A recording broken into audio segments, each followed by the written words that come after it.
Hello students, আমি Nitish sir জ্ঞানজ্যোতি coaching সেন্টারের পক্ষ থেকে তোমাদের প্রত্যেককে জানাই আরো একবার স্বাগত। আজকে আমি তোমাদের সঙ্গে যে বিষয়টি নিয়ে আলোচনা করব সেটা হচ্ছে এসইসি হিস্ট্রি। ওকে, এসইসি হিস্ট্রি সেকেন্ড সেমিস্টারের অতি গুরুত্বপূর্ণ আজকে একটা টপিক নিয়ে আলোচনা করব।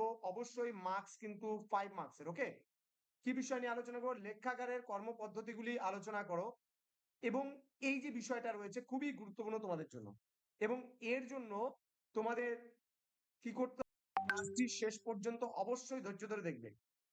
তার কারণ লেখাগার বা আর্কাইভস বা মহাপেজখানার কর্মপদ্ধতি কিন্তু এবার পরীক্ষায় আসতে চলেছে। এই প্রশ্নটা খুব গুরুত্বপূর্ণ। তো স্টুডেন্টস, ক্লাসটি শুরু করার পূর্বে তোমাদেরকে বলবো, যারা এখনো চ্যানেলটিকে সাবস্ক্রাইব করনি তারা অবশ্যই চ্যানেলটিকে সাবস্ক্রাইব করে পাশে থাকা বেল আইকন অল প্রেস করে দাও, যাতে নেক্সট টাইম থেকে কোনো ভিডিও আপলোড করলে তার নোটিফিকেশন সবার আগে তুমি পেতে পারো। এছাড়া তোমাদের যদি কোনো কোয়ারিজ থাকে আমাদের সঙ্গে যোগাযোগ করতে পারো। আমাদের অফিসিয়াল নাম্বার 6295916282 নাম্বার, অথবা 7076398606 নাম্বার।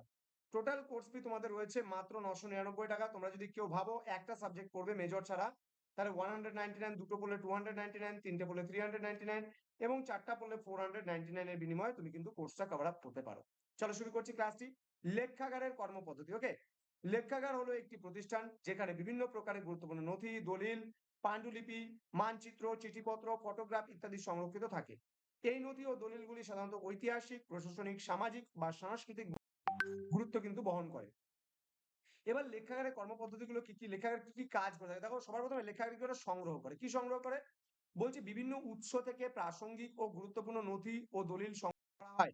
এগুলি হতে পারে সরকারি সংস্থা, ব্যক্তিগত সংগ্রাহক, কোম্পানি, প্রতিষ্ঠান বা অন্য কোনো সংস্থা। অনেক সময় ব্যক্তি বা প্রতিষ্ঠান তাদের গুরুত্বপূর্ণ দলিল বা নথি লেখাগারে কিন্তু দান করে থাকে। এবার প্রক্রিয়াজাতকরণ কি করে? প্রাপ্ত নথি ও দলিলগুলিকে প্রাথমিকভাবে শ্রেণীবিন্যাস করা হয় তাদের উৎস, তারিখ, বিষয়বস্তু এবং গুরুত্ব অনুযায়ী। নথি ও দলিলগুলির বিস্তারিত তথ্য সংরক্ষণ করা হয় একটি ডেটাবেসে বা সংরক্ষণ পদ্ধতিতে। ওকে, যাতে সেগুলি সহজেই খুঁজে পাওয়া যায়। বা দলিলের সংক্ষিপ্ত বিবরণ তৈরি করা হয়, যা ব্যবহারকারীদের জন্য সেগুলির গুরুত্ব ও প্রাসঙ্গিকতা বোঝাতে সাহায্য করে বা সহায়তা করে। ওকে, নেক্সট হচ্ছে সংরক্ষণ।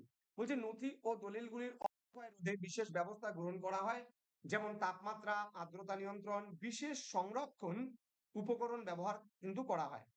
অনেক সময় মূল নথি ও দলিলগুলির নিরাপত্তাও কিন্তু নিশ্চিত করতে এবং সহজ অ্যাক্সেসের জন্য সেগুলি ডিজিটাল ফরম্যাটেও কিন্তু রূপায়িত করা বা হতে দেখা যায়।